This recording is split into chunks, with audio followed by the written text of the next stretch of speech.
ان الحمد للہ والصلاة والسلام علی نبی۔ سورہ آل عمران کی آیت نمبر 89 ملاحظہ ہو۔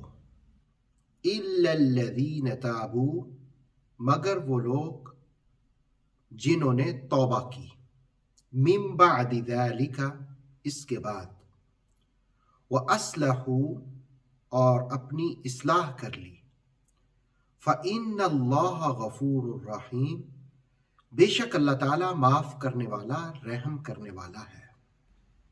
اس آیہ مقدسہ کا تعلق ما قبل آیات سے ہے۔ اس سے پہلے اسلام کی حقانیت کا ذکر ہوا تھا، پھر ان لوگوں کا ذکر ہوا جو اسلام کو چھوڑتے ہیں، پھر ارتداد کا ذکر ہوا، اور پھر کہا ان پر ہمیشہ لعنت کی پھٹکار رہے گی، ان سے عذاب میں کمی نہیں کی جائے گی۔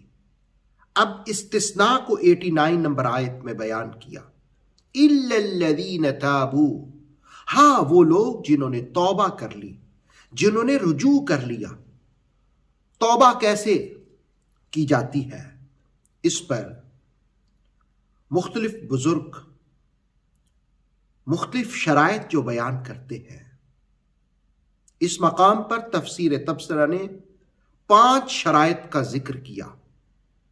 پہلی شرط یہ ہے کہ توبہ میں اخلاص ہو، جو توبہ کی جا رہی ہے وہ اللہ کی رضا کے لیے ہو، دکھلاوا نہ ہو، ریاکاری نہ ہو، اللہ کے لیے اخلاص ہو، اللہ کی رضا کے لیے توبہ، کہ اللہ خوش ہو جائے۔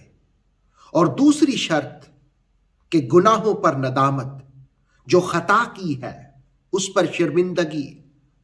اور توبہ کی تیسری شرط یہ ہے کہ بغیر کسی تاخیر کے گناہوں سے دوری، خاص طور پر آپ جس گناہ سے توبہ کر رہے ہیں اس سے دوری اور بہت دوری اختیار کر لیں، اس کے قریب نہ جائیں۔ چوتھی شرط یہ ہے اس بات کا عزم کرنا کہ آئندہ گناہوں کا ارتکاب نہیں ہوگا، اور خاص طور پر جس گناہ پر آپ توبہ کر رہے ہیں اس گناہ کا ارتکاب نہیں ہوگا۔ اور 5ویں شرط یہ ہے کہ توبہ کے لیے قبولیت کا وقت بھی ہونا۔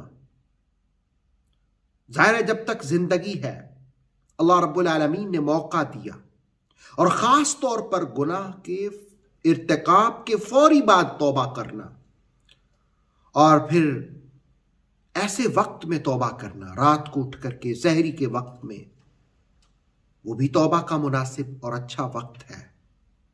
دراصل جس وقت انسان کسی گناہ کا ارتکاب کرتا ہے تو اس کی صلاحیتوں میں کمی آتی ہے، وہ انحطاط کا شکار ہوتا ہے، وہ زوال میں گر جاتا ہے، اس کے وجود میں ذلت پیدا ہو جاتی ہے۔ تو اللہ رب العالمین نے کہا کہ الا الذین تابوا، توبہ، پھر اس کے بعد فرمایا کہ وَأَصْلَحُوا، اور اپنی اصلاح بھی کرو، اپنی صلاحیتوں کو بھی بحال کرو۔ یعنی جس وقت انسان توبہ کرتا ہے، گناہ کو ترک کرتا ہے، تو یہ اس کی صلاحیتوں کی بھی بحالی ہے۔ اور مسلمان دن دن ترقی کی طرف جاتا ہے، تنزل کی طرف، نیچے کی طرف نہیں جاتا۔ مسلمان اوپر کی طرف جاتا ہے۔ اوپر کی طرف جانے کا مطلب یہ ہے کہ اس کی صلاحیتیں بڑھتی ہیں۔